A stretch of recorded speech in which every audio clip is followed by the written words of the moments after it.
your full moon eclipse readings. The eclipse is happening on the 5th of July. So you remember what eclipses are all about, right? Eclipses are here to stir up our lives, to bring us to the place where we need to release certain things to bring us to what is intended for us. So the last readings I've done was because I drew extra cards because of the solar eclipse that we had, and I didn't do a separate reading for that. But it really spoke so much that I decided that that's the way that I'm going to do the readings from now on, is with extra energies and things that comes in.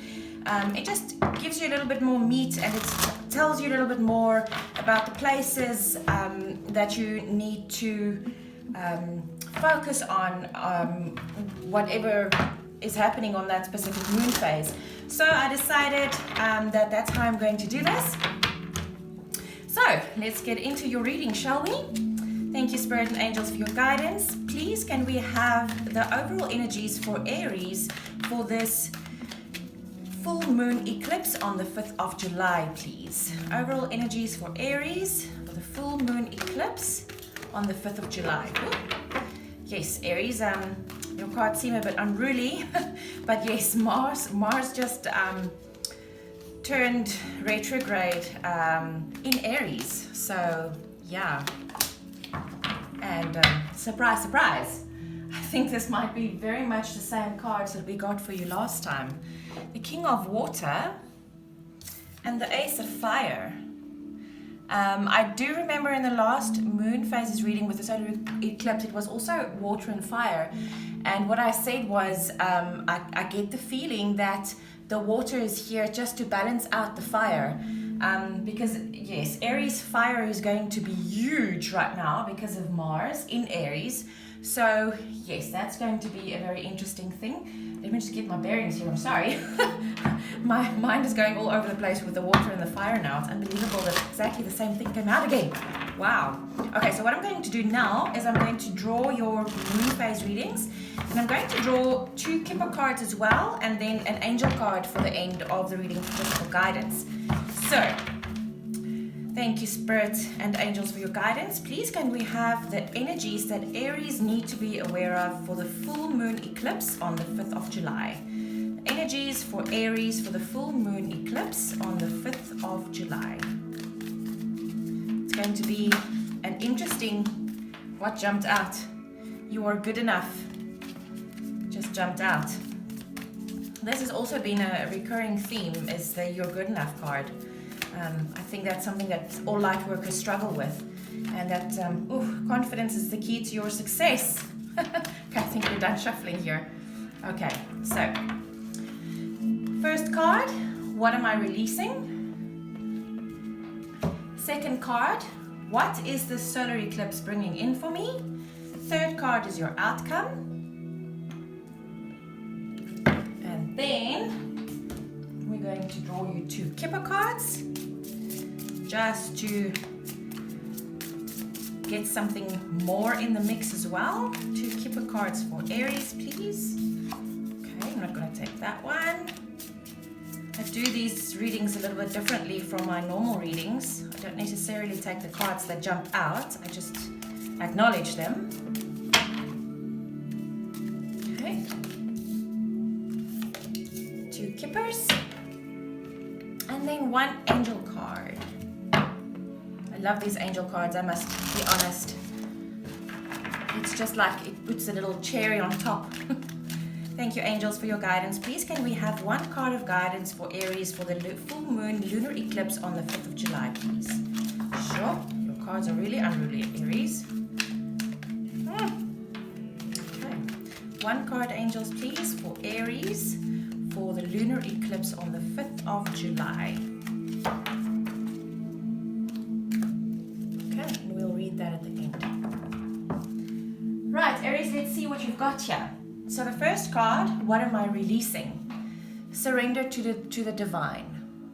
That's what you're releasing, guys, is don't be surrender the outcome, to surrender the control of the outcome of the situation. That's what I'm trying to say.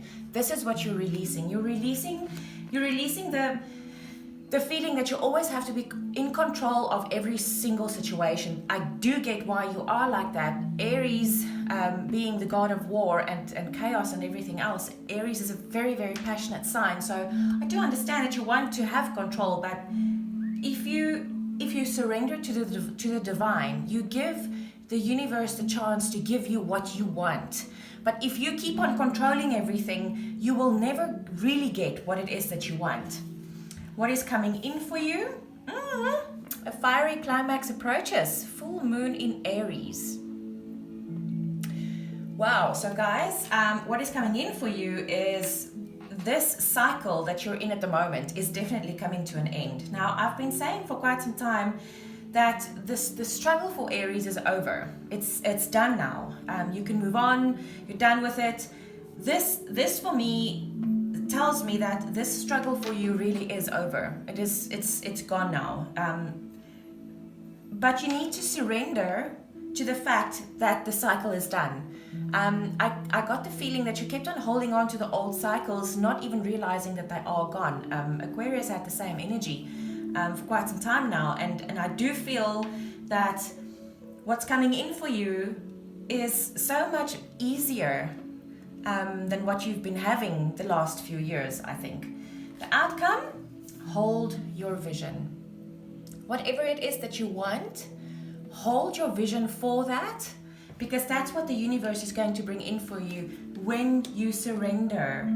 When you surrender to the divine, the universe will bring in that which you want the most. Let's see what Kipper says. Ooh, marriage. That's interesting. And main female. Okay, so what I get from this is there's a guy and a girl here, obviously with marriage. You've got the 2 and you've got the 3 here. What I'm getting from this is Aries has the tendency, because you're so fiery and because you're like go, go, go all the time, that you embody mostly a masculine energy. And I think you might need a bit of feminine energy, and the marriage of the 2 to get yourself in balance. The water and the fire also speaks of balance here for me. I think this is, well, certainly there might be some of you that marriage, actual marriage would come in for you. That's definitely not out of the question. But what I feel here is I think you need to try and balance your masculine and feminine energies, the water and the fire. Try and balance them as much as you can, because that is when you won't feel the anxiety. You won't feel the need to control everything, because you would then be in balance and be more at peace. Let's see what your angel guidance is. How awesome is that? Trust, Aries. Trust in the universe. Trust that what the universe is sending you is exactly what you want. It might not even be in the form that you think it would, but just trust in the divine and surrender to the divine. Try to get yourself in balance as much as you possibly can. And yes, enjoy the full moon eclipse. Okay guys, I'll see you on the flip side.